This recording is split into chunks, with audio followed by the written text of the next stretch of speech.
अब बच्चों सवाल नंबर 5 पढ़ेंगे। 3.2 का सवाल नंबर 5 ऐसा कहता है, एक आयताकार बाग जिसकी लंबाई, ये मान लें आयताकार बाग है, ये लंबाई है और ये चौड़ाई है। लंबाई चौड़ाई से 4 मीटर अधिक है। लंबाई माना हमने, चौड़ाई को मान लिया हमने x मीटर और लंबाई को मान लिया y मीटर। तो पहली शर्त ऐसा कर कि लंबाई चौड़ाई से 4 मीटर अधिक है, अर्थात y बराबर क्या हो जाएगा x प्लस 4। दूसरी शर्त बोलता है का अर्ध परिमाप 36 मीटर है, यानी ये आयताकार बाग का अर्ध परिमाप। अर्ध परिमाप का मतलब होता है 2 गुणे लंबाई धन चौड़ाई बट्टे 2। आयताकार का परिमाप होता है 2 गुणे लंबाई धन चौड़ाई, तो उसका अर्ध परिमाप क्या होगा 2 गुणे लंबाई धन चौड़ाई बट्टे में 2, तो 2 2 कैंसिल हो जाएंगे। तो लंबाई धन चौड़ाई बराबर क्या हो जाएगा 36। लंबाई कितनी है y, चौड़ाई कितनी है x, तो y प्लस x बराबर 36। उसी तरह से पहले समीकरण के अंदर से y माइनस x बराबर 4, समीकरण नंबर 1। अब हमारे पास दो समीकरण आ गए, दो समीकरण युग्म आ गए, y माइनस x बराबर 4 और y प्लस x बराबर 36। इसे हल करने की कई विधियां हैं, लेकिन हमें यहाँ पर ग्राफी विधि से कहा गया है। इसके लिए हम दोनों समीकरणों में से y या x किसी को भी कर्ता बनाएंगे। तो देखो यहाँ पर पहला समीकरण मैंने उठाया, y माइनस x बराबर 4, अर्थात y बराबर 4 प्लस x। यहाँ पर x की भिन्न भिन्न कीमतों के लिए y की कीमतें तपासेंगे, तो मैंने 3 कीमतें ली हैं।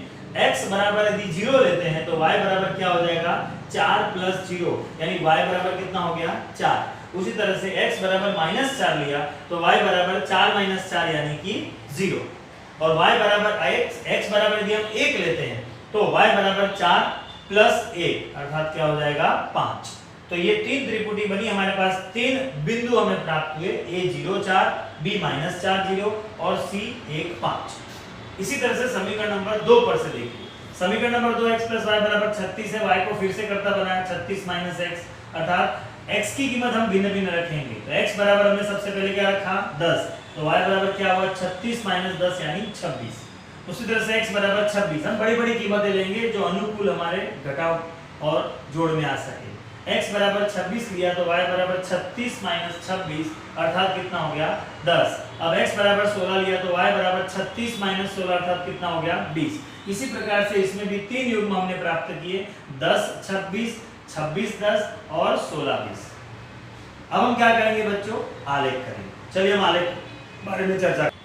अब हम आलेख के ऊपर से देखेंगे। सबसे पहले हमने आलेख पत्र पर आलेख खींच लिया, इसमें संख्याएं बड़ी बड़ी हैं, 26 36 तक है। तो हमने क्या किया, 2 2 के अंतर पर 1 1 सेंटीमीटर पे x अक्ष पर 30 तक लिया और y अक्ष पर इस तरह से 2 2 की संख्या हमने ली। अब हम a b c 3 चीज हम लेंगे। पहला जो हमारा बिंदु था 0 4, तो बच्चों 0 यहाँ है और 4 यहाँ पे, ये आ गया। उसी तरह से b माइनस 4 0, तो माइनस 4x का y का 0, और c 1 5, 1 इसका देखो 2 और उसके बीच में 1 है, और यहाँ पे 6 और 4 के बीच में 5, तो इन दोनों के बीच में जो बिंदु है 1 और 5 ये ले लिया। अब इस पर से हमने एक रेखा खींची, पूरी रेखा खींची, उसको हमने क्या नाम दिया L नाम दिया। क्या नाम दिया बच्चों, L नाम दिया। उसी तरह से जो दूसरे समीकरण पर से हमने जो बिंदु खींचे, पहला बिंदु है C D 10 26, तो 10 इसका और 26 इसका, तो C 10 26 हो गया। फिर D यहाँ पे लिया और E ले लिया 16 20। इसको रेखा खींचा, हमें उस रेखा को हमने नाम दिया M।